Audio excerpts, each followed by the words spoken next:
Hello दोस्तों, स्वागत है आपका एक नई सुबह के साथ हमारे फ्रंट पेज न्यूज़ के यूट्यूब चैनल में। दोस्तों, आज दिन शनिवार और तारीख 4 जुलाई 2020।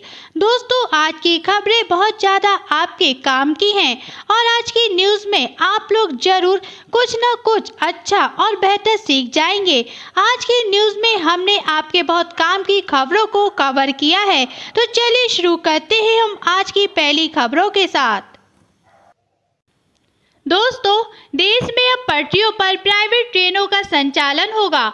भारतीय रेलवे जल्द ही 44 नई वंदे भारत ट्रेनें शुरू करेगा।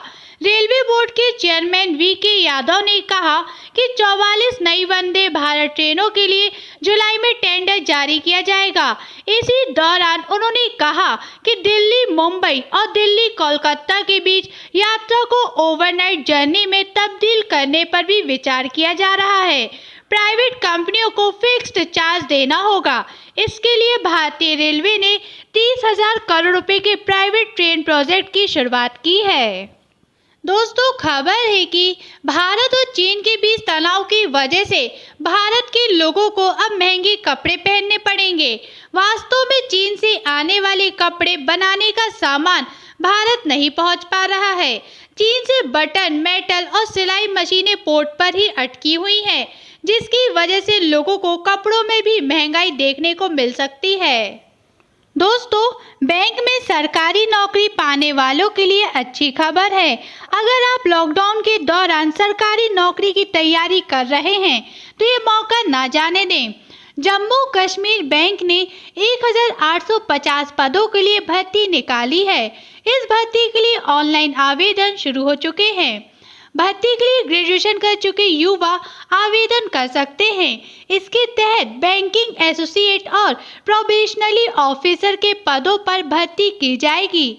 24 जुलाई तक आवेदन कर सकते हैं। अधिक जानकारी के लिए आप इस वेबसाइट में जाकर पूरी फुल डिटेल देख सकते हैं। दोस्तों, अगली खबर है कि रिलायंस इंडस्ट्री के जियो प्लेटफॉर्म में एक और विदेशी इन्वेस्टर का नाम जुड़ गया है। इस बार अमेरिकी कंपनी इंटेल कैपिटल ने जियो में निवेश करने की घोषणा की है।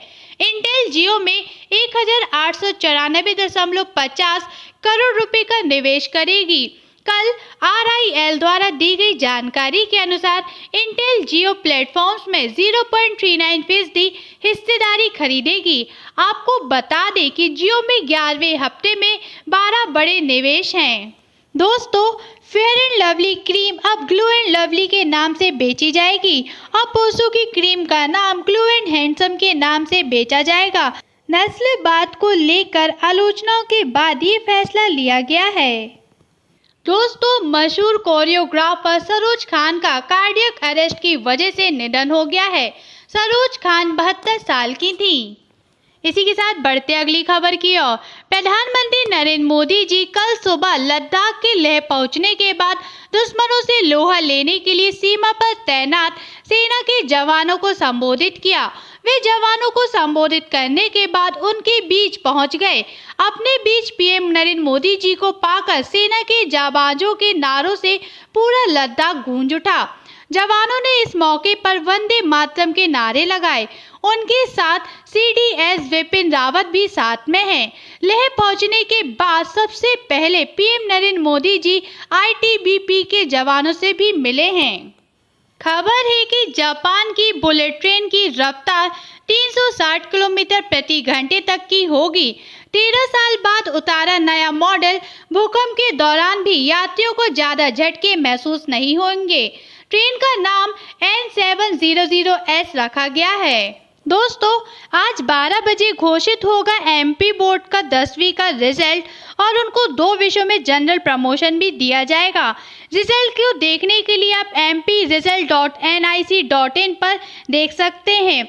इसमें मेरिट लिस्ट, टॉपर्स लिस्ट और पास परसेंटेज पर भी सभी की नजरें हैं। इसी के साथ नजर डालते अगली खबर की ओर। केंद्रीय स्वास्थ्य मंत्रालय ने कल कहा कि केंद्र ने 1 अप्रैल से लेकर अब तक राज्यों और केंद्र शासित प्रदेशों को 2.02 करोड़ N95 मास्क और 1.18 करोड़ से अधिक PPE किट की आपूर्ति की है। इसके अलावा विभिन्न राज्यों, केंद्र शासित प्रदेशों और केंद्रीय संस्थानों को अब तक 11,300 मेक इन इंडिया वेंटिलेटरों की आपूर्ति की गई है। इसमें से 6,154 वेंटिलेटर विभिन्न अस्पतालों में पहले ही पहुंच चुके हैं। दोस्तों, केंद्र सरकार ने कोरोना वायरस महामारी से रोकथाम के लिए लागू किए गए लॉकडाउन को अनलॉक करने की प्रक्रिया के तहत कदम उठा रही है, लेकिन अभी अंतर्राष्ट्रीय उड़ानों के मामले में पाबंदी बरकरार है।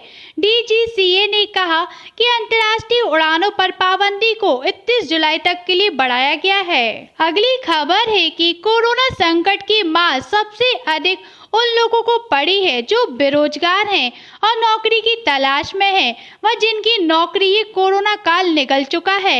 इस काल की वजह से तमाम भर्तियां व इंटरव्यू रुके हुए हैं। इसी क्रम में कोरोना वायरस का असर अब रेलवे की भर्तियों में भी पड़ने लगा है। दोस्तों, मानव संसाधन विकास मंत्रालय ने बड़ा फैसला लेते हुए NEET और JEE की प्रवेश परीक्षाएं स्थगित कर दी हैं। इसके साथ ही NEET और JEE परीक्षाओं के लिए नई तारीखों का ऐलान किया गया है। JEE मेन की परीक्षा 1 से 6 सितंबर 2020 के बीच, जबकि JEE एडवांस की परीक्षाएं 27 सितंबर 2020 को होंगी। इसी तरह NEET की परीक्षा 13 सितंबर 2020 को आयोजित की जाएंगी। दोस्तों, खबर है कि दिल्ली और उससे सटे इलाकों में कल शाम भूकंप के झटके महसूस किए गए हैं। भूकंप के झटकों के बीच लोगों में हड़कंप मच गया और वे जान बचाने के लिए अपने घरों से बाहर निकलकर भागे। रिएक्टर स्केल पर भूकंप की तीव्रता 4.7 मापी गई है। भूकंप की ये तीव्रता डेंजर जोन में बताई जाती है। दोस्तों, अगली खबर है कि भारतीय चिकित्सा अनुसंधान परिषद ने क्लिनिकल ट्रायल पूरा होने के बाद आगामी 15 अगस्त तक कोरोना वायरस की स्वदेशी वैक्सीन लॉन्च करने की योजना बनाई है। ICMR ने इसके क्लिनिकल ट्रायल के लिए देश भर में 13 इंस्टीट्यूट को चुना है। इसी के साथ बढ़ते अगली खबर की ओर। शिवराज मंत्रिमंडल में शामिल होने वाले मंत्रियों में कोई 5वीं पास तो कोई 12वीं पास मंत्री बना है। पोस्ट ग्रेजुएट, LLB और PhD करने वाले भी मंत्री बने हैं। खास बात यह है, इनमें से ज्यादातर मंत्रियों पर गंभीर आपराधिक प्रकरण दर्ज है। सिंधिया समर्थक प्रद्युम्न सिंह तोमर पर तो 20 केस रजिस्टर्ड हैं। इनके बाद डिमनी से क्षेत्र के गिरिराज टंटोतिया हैं, जिनके ऊपर 5 केस हैं। दोस्तों, दुनिया के सबसे अमीर शख्स जेफ बेजोस पिछले 6 महीनों में और ज्यादा अमीर हो गए हैं। आंकड़ों पर गौर करें तो उनकी अब कुल संपत्ति उनके पिछले रिकॉर्ड से $4 बिलियन ज्यादा हो गई है। वहीं बात करें उनकी पूर्व पत्नी मैकेंजी की, तो अमेज़न के शेयरों में इजाफे का फायदा उन्हें भी मिला है। वो दुनिया की सबसे अमीर महिला बन गई हैं। दोस्तों, विश्व बैंक ने नेपाल को गरीब देशों की श्रेणी से ऊपर मानते हुए अब उसे निम्न मध्य आय वर्ग के देशों में शामिल कर लिया है। 1 जुलाई को विश्व बैंक ने एक रिपोर्ट जारी की है, जिसके मुताबिक 2018 के मुकाबले नेपाल की प्रति व्यक्ति आय में काफी बढ़ोतरी हुई है। 2018 में जहां नेपाल की प्रति व्यक्ति आय $960 थी, वहीं 2019 में बढ़कर $1090 हो गई है। दोस्तों, ये थी अब तक की खबरें। हमारे साथ बने रहने के लिए हमें सब्सक्राइब करिए और हमारे बेल आइकन पर भी क्लिक कर दीजिए, ताकि जो भी न्यू अपडेट हो तो आपके मोबाइल के नोटिफिकेशन पे शो हो। फिर मिलेंगे नई खबरों के साथ, तब तक के लिए जय हिंद, जय भारत।